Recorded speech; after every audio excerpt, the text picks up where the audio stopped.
guided by a four-pronged strategy aimed to restore the river within 3 years. So that is also a very, very important message that has been set by the BJP. It was a key election promise that the BJP had made to clean up the Yamuna. Remember, the Aam Aadmi Party government, especially Arvind Kejriwal, was heavily criticized and completely cornered for his promises that he had made that he would clean the Yamuna. And 10 years of the Aam Aadmi Party in Delhi, we could see that there was no results, only promises were made. And cleaning the Yamuna was a major, major pledge in the BJP's election manifesto. We all know. The party had, in fact, assured the voters that its government in Delhi would, in fact, bring in the central government to develop a modern riverfront and establish a Yamuna Kosh, dedicated fund for the river's restoration. So restoration of the river Yamuna is also one of the very key agendas of the BJP. And today, soon after the oath ceremony, after Rekha Gupta assumed the charge of the Chief Minister of the national capital, along with all the ministers who had taken oath with her, all of them had in fact reached the Yamuna Ghat and they took stock of the situation. The Yamuna Aarti also, which is of course taking place. And we know that Prime Minister Modi has been reiterating his commitment to make the Yamuna pollution-free. That is something he had, in fact, spoken about during the BJP's victory celebrations that happened post the results on 8th of February. And there have been many strategies that have been, in fact, put in place by the Delhi government to clean the Yamuna. It is the first agenda which has been said by the BJP. It is a message that is going across to the people that they have voted, in fact, the BJP, and this is going to be not something that they will be keeping in a backseat, but in the front row of cleaning the Yamuna. In fact, we are getting all these visuals on our screens. Remember, there was an immediate action plan on cleanup of the Yamuna, which was directed by LG VK Saxena with the senior officials previously. There were several strategies and points that were kept in consideration. There was a huge drive of cleaning of the Yamuna.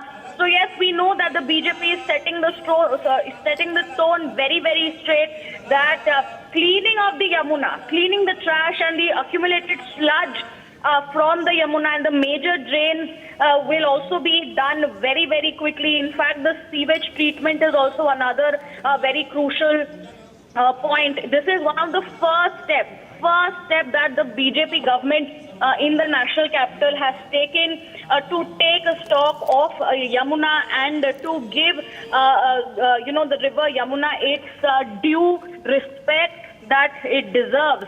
In fact, there has been several coordination in the past as well, interdepartmental coordination. The LG had in fact put out several strategies that included ensuring seamless collaboration among agencies such as the Delhi Jal Board, the MCD, the Irrigation and Flood Control Department, the PWD and the DDA. With the help of all these agencies, the cleaning of Yamuna will be successful, and in the span of 3 years, what we are getting to know that the cleanup process will be coming into a major success, and there will be a regulatory oversight that will be happening. There will be a strengthening enforcement by the Delhi Pollution Control Committee to prevent industries from discharging the untreated effluents into the city drains. So yes, of course, it is going to be a very, very big message, as you rightly mentioned. Past river Yamuna cleanup efforts by the Aam Aadmi Party government, which had assumed the office back in 2015, they had pledged to rejuvenate the river Yamuna within 5 years. Despite their commitment, the river remained heavily polluted a decade later. So yes, the BJP moving forward, the Chief Minister along with the Council of Ministers are there, and they are setting the tone very, very strong that Yamuna will be cleaned. I think that was a fantastic understanding of what's happening at Vasudev Ghat. Priyanka, I want you to continue staying with us, giving us more details, as Delhi Minister Pravesh Verma has offered prayers at Yamuna Ghat. We saw all Delhi ministers offer prayers at Yamuna Ghat, and the symbolism of what the Prime Minister has stated. 27 years, Yamuna has not been cleaned. The Prime Minister had stated this would be a key goal. We're seeing this come into action. Chief Minister Rekha Gupta also performs the Aarti. Shapath done. The work is now beginning. They're performing the puja. It's very, very clear, like you've stated. The Yamuna cleaning process will be underway now. Riyanka. Absolutely. The restoration plan of Yamuna is also one of the very key focuses of the Viksit Delhi Sankalp Patra. That is something that is one of the very key highlight of the BJP that constantly brought up the fact that develop Delhi is the resolution. To develop Delhi, especially cleaning of the Yamuna, is the motto, is the resolution of the Bharatiya Janata Party. It outlined a detailed action plan for the Yamuna's revival. It is very, very important. We know that there have been concerns about the water pollution in the national capital. People have been tired of the Aam Aadmi Party's promises of cleaning the Yamuna. Yamuna was one of the biggest poll pulse that we could understand when we were, reporting from the ground on the election day. People said that they wanted a change. They wanted the Yamuna to be clean. They wanted pollution to be, removed completely. And that is something that the BJP is, of course, keeping in mind and setting a, message straight to the Aam Aadmi Party as well that, look, we have made Yamuna our first agenda on the first day within hours of assuming the charge. Within hours this has happened. At around 12:30 noon this afternoon, we had seen the Delhi Chief Minister assuming charge, and nearly 5-6 hours later, after several meetings, after signing of the documents, the first thing they do is they go ahead and they perform Aarti at the Yamuna Ghat, at the Vasudev Ghat. So that is, of course, one of the major setting of tone which is being done by the BJP. Everybody is looking. The entire Delhi is who have in fact voted for the BJP to come to power are assured by the party that it is in fact, not Priyanka, going to like you're saying, and I want you to stay on with us, the Delhi Chief Minister and others, as we're staying with those visuals, the newly sworn in ministers.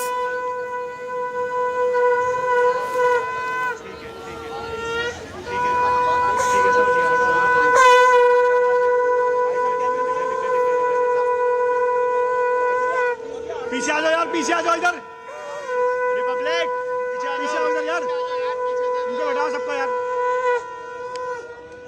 Madam पीछे आ जाओ, पीछे आओ, पीछे आ जाओ।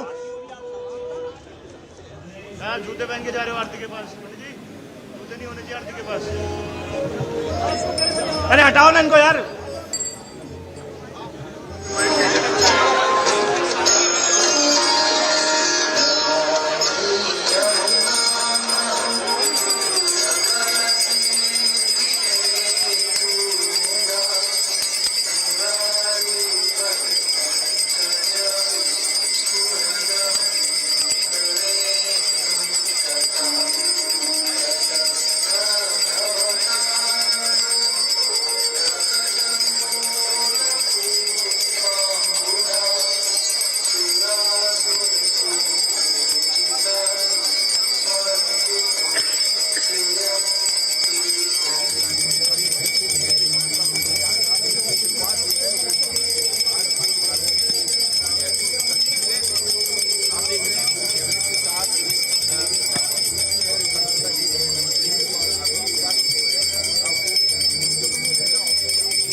देखिए, यमुना की साफ सफाई को लेकर महत्वपूर्ण आदेश या फिर निर्धारित बजट की भी बात हो रही है, तमाम लोगों के मन में सवाल है, तो अभी कहना जल्दबाजी होगा, लेकिन इतना जरूर है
तैयार होगी कि अगले 1 महीने में क्या कुछ काम करना है, लेकिन यमुना की साफ सफाई एक मेन एजेंडा है। इसको लेकर सिर्फ बयानबाजी नहीं, इसको लेकर सिर्फ नारेबाजी नहीं। And the Delhi Chief Minister Rekha Gupta, after the first cabinet meeting, newly sworn in Delhi BJP government arrives at Yamuna Ghat. It's very clear that this is a promise that the BJP intends to keep. 27 years after this return, it's also going to be the revival of the Yamuna, the cleaning of the Yamuna has been the BJP's top poll promise. We've seen the Lieutenant Governor start the project, the machinery deployed near the banks. Delhi Chief Minister now offers prayers after that Aarti at the Yamuna Ghat. And as I want to go across to Riyanka, like you said, this is extremely critical to understand that this is not only about the cleaning up of the Yamuna, but a poll promise that had been dismissed by the Aam Aadmi Party and by other parties. And the symbolism of it, the promise, the determination, and the sheer resolve that the BJP comes with after the Prime Minister had promised that the Yamuna cleanup will happen. Of the Prime Minister since the very start. He had made it very, very clear that Yamuna will be cleaned as the BJP government will be chosen in the national capital, and that is exactly something which has been turned into reality. You can see the newly elected, the Delhi government, Delhi Chief Minister Rekha Gupta, there is all the other ministers of the Delhi cabinet, Parvesh Verma, Manjinder Sirsa, all these leaders have been standing there with their hands joined, praying to the river Yamuna. And, you know, this is also a show of faith that is going to be kept in mind. It is not just cleaning the Yamuna, but also, the number of people having faith with the rivers in our country, be it Ma Ganga, be it River Yamuna. It is also linked to the faith of the people people, which has also been kept in mind by the BJP very, very clearly. So yes, agenda there, very straight tone has been set that we will not be backing down and we will not be keeping our promises at the back seat. We will be fulfilling our promises that we had made. Rekha Gupta has come out. The plan of action has been there. There have already been 5 targets in the, that have been set.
गुरु हाथ जोड़ प्रार्थना करेंगे भगवती से।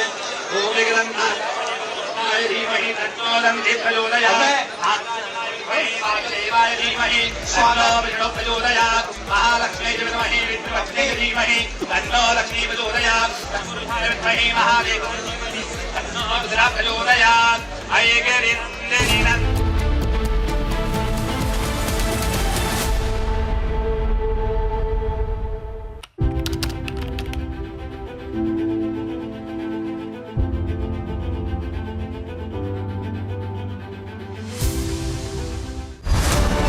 This is an important time in Indian history.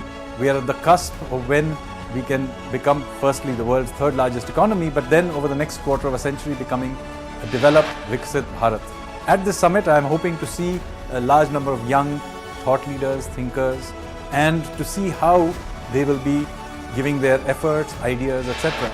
so that the current generation who is in policy making or running industry, we know what is the amazing pipeline of talent that is heading up towards us, and it is our job in some ways to create the stairways and structures for them to be able to reach Viksit Bharat at the end of the next quarter century. So hope to see you there, and I'm sure you'll find it very interesting to meet these young people.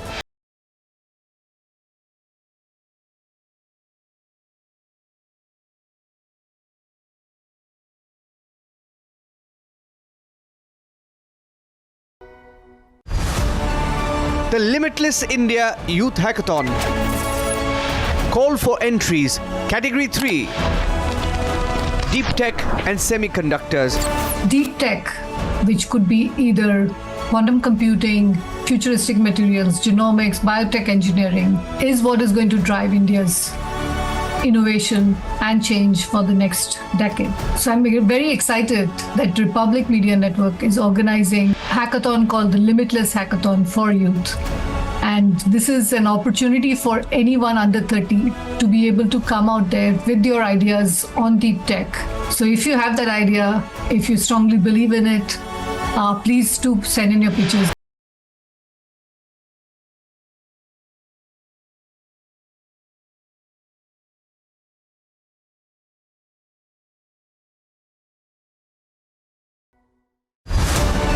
The Limitless India Youth Hackathon. Call for entries, Category 6, Digital Economy. I'm super excited about Republic TV's Republic Plenary Summit, where they're inviting some of the bright young minds of the country to participate in a hackathon. I am going to be part of the digital economy category, the one that excites me the most, because in the next decade, India is going to transition into being a superpower in the digital economy on the back of some amazing homegrown innovations. The best example today is UPI, on which PhonePe has been built. So do come and be a part of this great event, and I'm looking forward to this.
The Limitless India Youth Hackathon. Call for entries, Category 2, Reclaiming History, Culture and Tradition. Janani Janma Bhumischa Swargadapi Gariyasi. It is indeed a big moment of fortune and pride that we are all a part of this Bharatadesham. Reclaiming our Indian history, culture and tradition is one of the very many areas that this hackathon is being organized. Those youth under 30 are welcome to participate. Submit your entries by the 28th of February. Those of your innovative, research-driven, out-of-the-box ideas shall be reviewed by us, and those of you who are selected will get to present Samsung Galaxy S25 Ultra, powered by Galaxy AI, brings you the latest news in a super efficient and summarized format from across the country, only on Republic TV. Republic and Samsung together unfold a new world of possibilities. Let the adventure begin. इसको घर पे लगाओगे तो शादी का तो पता नहीं, पर घर पक्का नहीं टूटेगा। रुंगटा नहीं तो घर स्ट्रॉन्ग नहीं। रुंगटा स्टील TMT बार एकदम सॉलिड। पहाड़ों में एक हाइकिंग शिप भी बन सकती है। The Limitless India Youth Hackathon. Call for entries, Category 6. Digital Economy. I'm super excited about Republic TV's Republic Plenary Summit, where they're inviting some of the bright young minds of the country to participate in a hackathon. I am going to be part of the digital economy category, the one that excites me the most, because in the next decade, India is going to transition into being a superpower in the digital economy on the back of some amazing homegrown innovations. The best example today is UPI, on which PhonePe has been built. So do come and be a part of this great event, and I'm looking forward to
This is an important time in Indian history.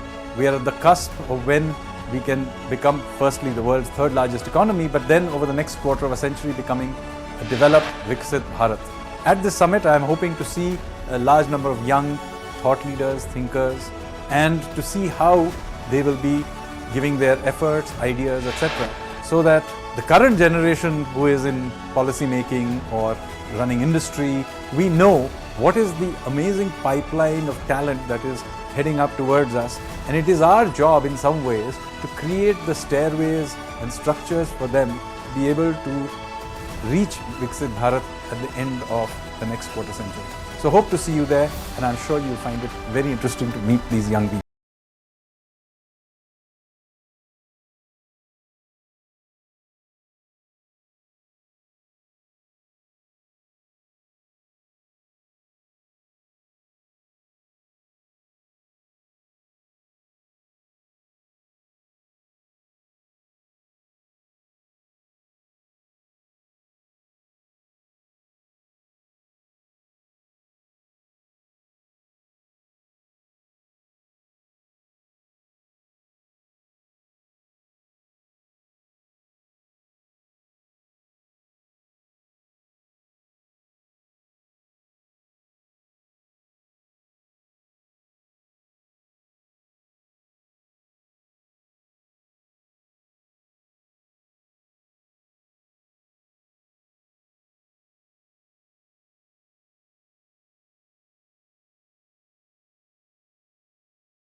The Limitless India Youth Hackathon.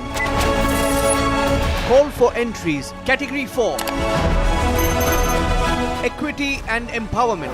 I'm delighted to hear of this new project which Republic TV is bringing to India. India is full of talent. Indian youth is perhaps the most promising asset of the world, not just of India. They need their moment in the sun.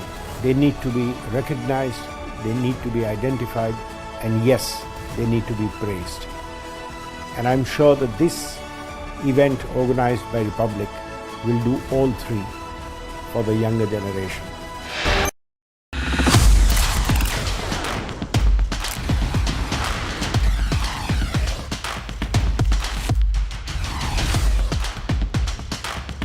Can you transcribe and summarize the video?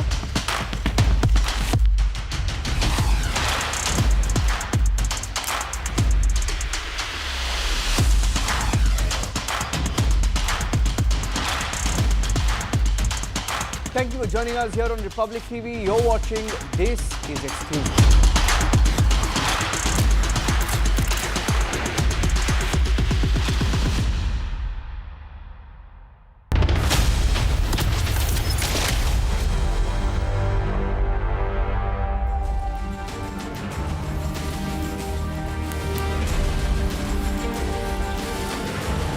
Thank you for joining us on This is Exclusive. Three big stories coming up on the show this evening. We have the OpenAI whistleblower whose parents are joining us live on the show this evening. Suchir Balaji. There's a report that's finally out. The truth about a murder possibly covered up. I have the full report with me in my hand. And the family, the mother of Suchir Balaji is joining us live. Before that, I have two breaking stories on the show this evening. Sensational stories on the show this evening. Here are the headlines.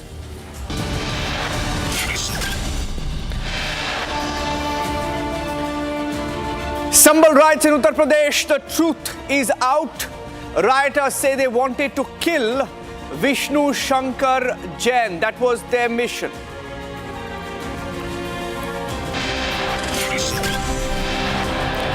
The plot was to kill Vishnu Shankar Jain. Photos of the advocate was given to the rioters. Some of them asked to ensure he's no more, and that they would be made famous after that. Pakistan ISI chief at Chicken Neck in the northeast. Pictures with Republic. ISI chief in the Bangladesh army spotted near the Chicken Neck. The Indian Army chief has flagged concern. Suchir Balaji's mother joining us live on the show this evening. She believes her son was killed. Proof, she says, is in the report we are breaking tonight.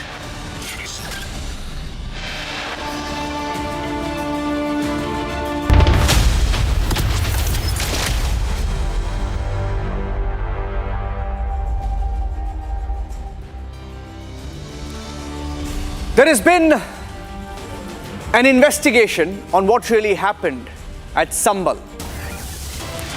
And we are now going to get you the inside details. A big confession by the accused in the Sambal riots. The police has gone on record now. The police has gone on record to say that one of the rioters has confessed that the plot was to kill Vishnu Shankar Jain, the advocate who was at the forefront in the Sambal story. Listen in. 20 तारीख को जो हिंसा है उसमें एक कोई वकील है जो कि बाहर से आते हैं और वो जगह जगह पे एप्लीकेशन डालते हैं. इनके द्वारा ये निर्धारित किया गया जब प्लानिंग में असले देने के समय उन्होंने उसको ब्रीफ किया गया था. उसका फोटो भी उनको बताया गया था कि ये इस तरीके का व्यक्ति है, जुलिए का है, जिसको जामा मस्जिद के अंदर किसी भी सूरत में पहुंच के उस व्यक्ति को खत्म करना है. उससे देश भर के अंदर हिंसा फैलेगी और ये लोग जो हैं देश भर में, दुनिया भर में फेमस हो जाएंगे. इनकी ये इन्होंने इस बात को एडमिट भी किया है. जो मस्जिद है ये करीबन 500 साल पहले इसने एडमिट किया कि 500 साल पहले मस्जिद बनी है और ये हमारे पूर्वज बाबर की निशानी है और इसका रक्षा करना हमारा धर्म है. और हमने ठान लिया था, हमारे नेताओं ने भी हमें बताया था कि किसी भी सूरत में सर्वे नहीं होने देना है और अगर जो भी व्यक्ति जो बीच में आता है, इन्होंने जब पुलिस द्वारा जिसमें stun grenade, chilli grenade, rubber pellets, rubber bullets और टीयर स्मोक के कई सारे जब एक साथ फायर किए गए थे, उस धुएं की आड़ में और पूर्व में इन्हीं दंगाइयों द्वारा जब सीसीटीवी तोड़े गए थे, उसका लाभ प्राप्त करते हुए इन्होंने अंधाधुंध फायरिंग की। उसमें 4 लोगों की डेथ हुई थी और पुलिस के भी कई लोगों को इनकी गोलियां लगी थी। इन चारों लोगों की हत्या के मेन कंस्पिरेटर के रूप में इस गुलाम को पुलिस द्वारा गिरफ्तार किया गया है। The second big story that we are breaking on the show this evening is from the chicken neck. Bangladesh has been cozying up to Pakistan. Bangladesh and Pakistan together are trying to perhaps cause unrest. The Indian Army Chief has confirmed that there is a plot that they are wary about. Army Chief has flagged the nexus between the Bangladesh Army and the Pakistan ISI. We have a picture with us. First up, the soundbite of what the Indian Army Chief has said, and then the pictures that prove that Pakistan ISI Chief was along with the Bangladesh Army near the chicken neck in the northeast to create chaos, perhaps. I had used the word epicenter of terrorism for a particular country. Now that countrymen, if they go to any other place and they happen to be our neighbor, as far as I am concerned, I should be concerned about it. That they should not be able to use that soil to kind of send terrorists to India. That is as far as that is concerned. As far as the second setup is concerned, that how is the administration, my stance is that when we have elected government, then we can say how should be our relationship. But so the military relationship is concerned is very strong. And we are able to exchange notes whenever we want. That's the picture. In fact, that's what the Army Chief said. Here's the picture. The first picture of the meeting between the Pakistan ISI and the Bangladesh Army Chief. This is an exclusive picture. Let's put an exclusive watermark over that. The Pakistan ISI and the Bangladesh Army Chief. This meeting took place somewhere around the 20th of January, a month ago. Major General Shahid Afsar, Brigadier General Amir Awan, Brigadier General Muhammad Asim, Lieutenant Colonel Usman Latif Khalid were sent to Bangladesh by the Pakistan ISI. They visited the Chicken's Neck in the northeast. Details we will be breaking on Republic over the next few days. We have some details. On the show, we're putting out the picture. We have the rank.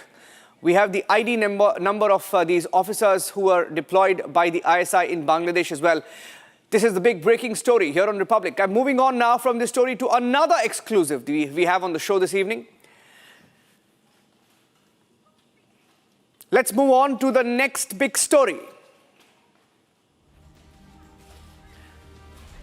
Okay, I'm moving quickly between stories because we have 3 to 4 big breaking updates on the show this evening. Yesterday, we brought to you details of the report, the forensic report, the autopsy report into the death of OpenAI whistleblower Suchir Balaji, the Indian-American Suchir Balaji, who was found dead mysteriously at his home in San Francisco.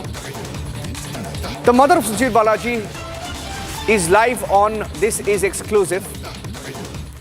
And I have the exclusive details as well with me on the show. We have the graphics. Let's put out the graphics. Those were pictures that Republic TV accessed that proved that there was a lot that did not add up. And we have details of the autopsy report with us on the show this evening. Let me go across to Purnima. Purnima is joining me live. Purnima is the mother of Suchir Balaji, along with Professor Dinesh Rao, who's a forensic expert. Both of them joining me on the show this evening. Okay, and I also have the father of Suchir Balaji, Mr. Balaji, joining us. Purnima and Mr. Balaji, thank you for joining us on the show this evening. First of all, when you shared that report with us, when you saw that report first up, what did you think about what was in it? What were the inconsistencies that you spotted, and why do you believe it's murder? Purnima. Yes, their own report points to homicide. Like, first and foremost, I'll talk about the SFPD's inconsistencies. Number one, there is something called spent casing that falls off the gun when the bullet is fired. It was not off, it was still in the chamber. So what are they telling? They did the ballistic testing. Then the second one is about SFPD is telling that they've reviewed the CCTV footage. No, they haven't. We spoke to the leasing office of the apartment complex. They've never requested key fob. They said they reviewed it and they haven't picked up the CCTV footage. And they also make incorrect claim that there is only one entrance and we've seen the CCTV footage. There are three entrances to the building. These point that SFPD has not done the proper investigation. And the most contradicting fact is the amount of drugs that has been given to him. There's so many drugs. With that amount of drugs, he can't even move his hand or anything. How can he even shoot himself? That's where actually the inconsistency is, and that's what makes it move towards homicide. I'll let my husband explain. Yeah, the toxicology report says there are different drugs were used step by step. It looks like somebody was there to extract some information from him by introducing different sedatives and they call date rape drug. So it's a kind of chemicals which can be introduced through, we found some Gatorade bottle there. So they could have mixed that to introduce the sedatives, we feel. And we couldn't find any hard liquor was drunk there. And we have to analyze. We are still investigating the different, glasses found there, and we have to find that fingerprint and other chemical analysis we are doing. We will find out some detail from that. Now, I have some more details here with me. I'm reading out some of the details, and I want you to come in, Purnima ji, because one, the toxicology report, the details of that. You're also talking about the distance between the gun and the body, which was nearly 30 centimeters. You're saying that that shows, or rather supports the homicide angle. Is that correct? You're also saying that the SFPD stated that they reviewed the CCTV and key fib, but you're saying that the truth is they never even asked for it from the apartment. They requested CCTV footage but never picked up. So if they never picked up any of this evidence, never examined this evidence, how was an autopsy report finalized in the first place? How did they prepare this report if they did not collect the evidence? Yeah, that looks like it, like that's how inefficient or incompetent this SFPD is. They just want to quickly disclose it. And also, the fact is, when they saw the toxicology report, they needed to take his state into account. And they also need to look at the amount of the blood in and the urine. That means there is alcohol has been given to him. First of all, my son is a social drinker. He was never drinking alcohol like that. Second of all, there is no purchase receipt of alcohol. There's no empty bottles found. Police themselves said they could not find any drugs in the apartment. They searched thoroughly. And where did this come into his system? Right? And as you pointed out, yes, the wound looks like the gun was held at 25 to 30 centimeter away from him. Though they claim they found the GSR on his hand, like that distance is really unrealistic for anyone. We are getting some kind of conclusive reports very soon, and we'll share that with you. Yes. Stay with me because I also have Professor Dinesh Rao joining us. Professor Dinesh Rao is a forensic expert and he's been working closely with your family as well. So I requested him if he could join us on this show. And what do you make of this, Professor Dinesh Rao, when you look at the details of the autopsy report? Does it back what the family has been saying all along, that this was a clear case of murder, that Suchir Balaji was murdered? Is that your conclusion, your reading of the report?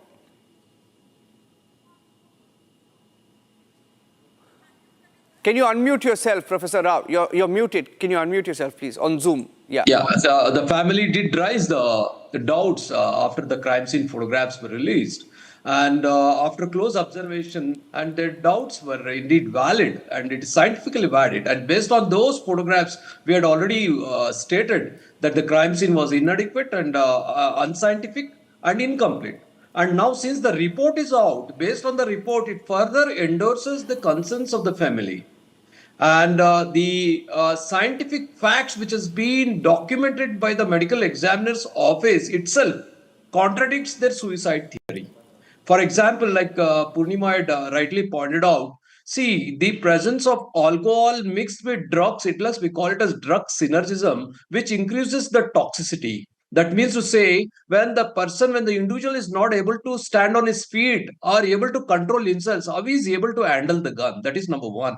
And second thing is, based on their own report, which endorses that the entry wound doesn't have either the gunpowder stippling or so-called tattooing or even the burning or blackening. That means to say that the guns has been fired beyond the range of so-called gunpowder, means 30 to 40 centimeter away from the entrance wound, which is unlikely to be we see in a cases of suicide. These are the two main important things. And above all, have you ever heard that autopsy of this nature has been done partially? We usually expected in a place like US, where at least they do a complete postmortem exam. We already pointed out it's an incomplete crime scene examination. Yes. Even incomplete or inadequate so-called postmortem examination. And with all this incompleteness and inadequate or unscientific postmortem examination, unscientific crime scene examination, it is highly ridiculous that they come into a conclusion that it is a case of suicide. No, Purnima ji, I'll play out the pictures full frame of the scene of crime where he was found dead, right? I'm not saying it's murder or it's a case of suicide. Of course, you're the best judge of that. There is a report, though we don't trust that report. But looking at all of these videos, it's clear that there was some element of foul play. Even when we saw the video, it appeared like the crime scene was tampered with. He was a whistleblower against OpenAI, and we know the kind of powerful people perhaps at play, the powerful lobbies at work. You have a Trump government in place now. Is the Trump government or anybody in the Trump administration hearing you out? Are you speaking to anybody? What is their take on this? Are you getting any help? Because it appears even the Trump government is closely working with the companies that we are discussing here. Purnima ji. We haven't reached out to Trump government yet because the still election of FBI director is yet to be confirmed. Once it's confirmed, we'll reach out to them. This report is very helpful. This autopsy report they have given is very helpful to reach out to FBI. We really need thorough investigation into his death. Like, first of all, since SFPD failed, it's easy for us to take it to FBI. Okay. My last question to you, what next? What next for you and for your family? Next would be to prove it's a homicide. We have strategic steps to be taken. We're working on it. In next few weeks, we'll come out with a homicide. Has anybody reached out to your family for a settlement? No. Okay. Okay. Purnima, Ms. Balaji and Professor Dinesh Rao, thank you for joining us on the broadcast. A breaking story here on Republic TV as we access the full report. For the first time, the family of Suchil Balaji, the father, mother and the forensic expert involved in this case, joining us live on Indian television. Leaving it at this for now on This Is Exclusive. 3 big debates with Arnab coming up tonight, starting 8 p.m.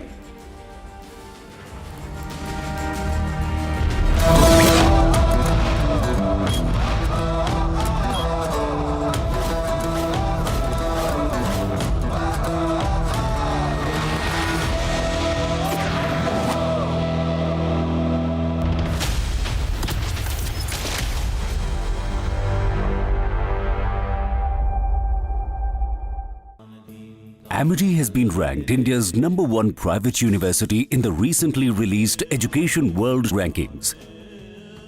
A testimony to Amity's globally benchmarked standards in education.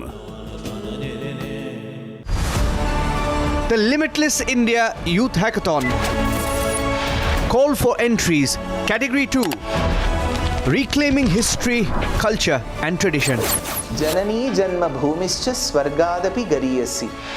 It is indeed a big moment of fortune and pride that we are all a part of this Bharata Desham. Reclaiming our Indian history, culture and tradition is one of the very many areas that this hackathon is being organized. Those youth under 30 are welcome to participate. Submit your entries by the 28th of February. Those of your innovative, research-driven, out-of-the-box ideas shall be reviewed by us, and those of you who are selected will get to present your ideas in Bharata Mandapam, New Delhi, in the august presence of the Honorable Prime Minister of India, Shri Narendra.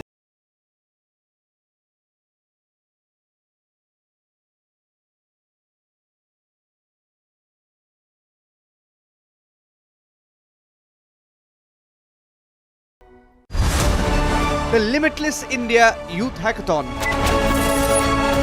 Call for entries. Category 9. AI and Machine Learning. AI is the battlefield of the future, and India must just not compete but dominate this. I'm excited to see Republic Media Network bring together young minds to bring out their newest ideas in this exciting field of AI.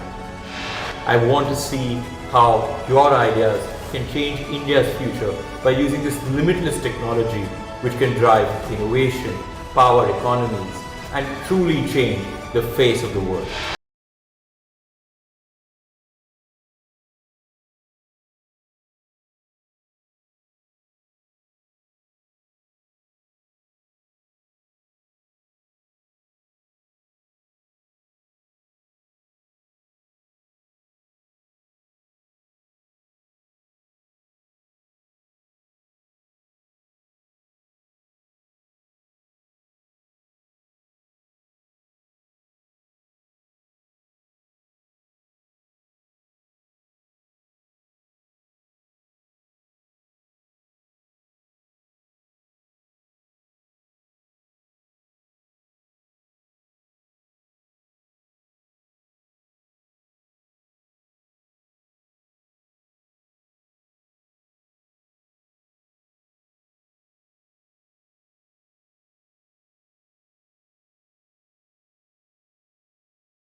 This is an important time in Indian history. We are at the cusp of when we can become firstly the world's third largest economy, but then over the next quarter of a century becoming a developed, Viksit Bharat.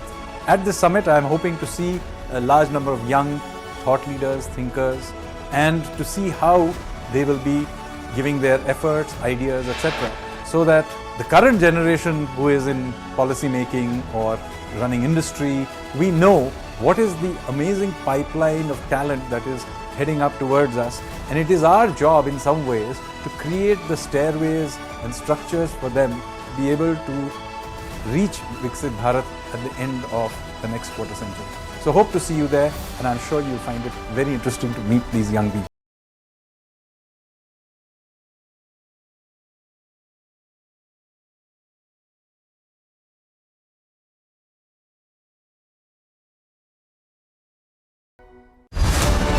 I'm delighted that the Republic TV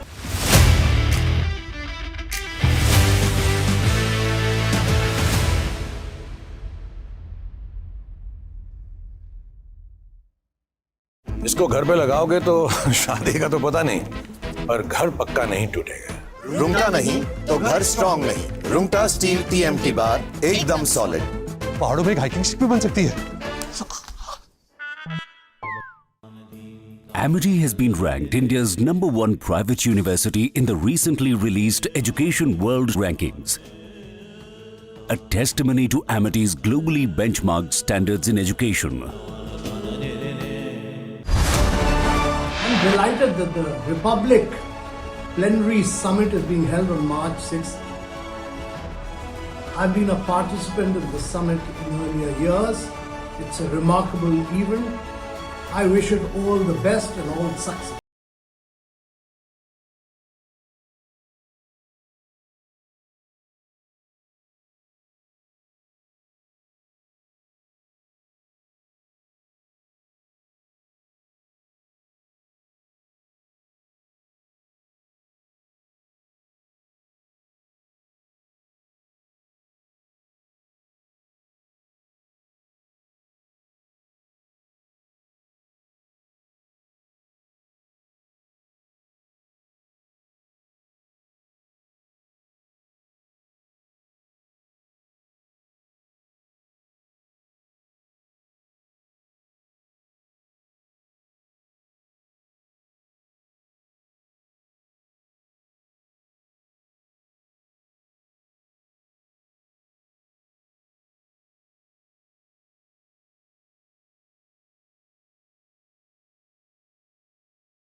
The Limitless India Youth Hackathon.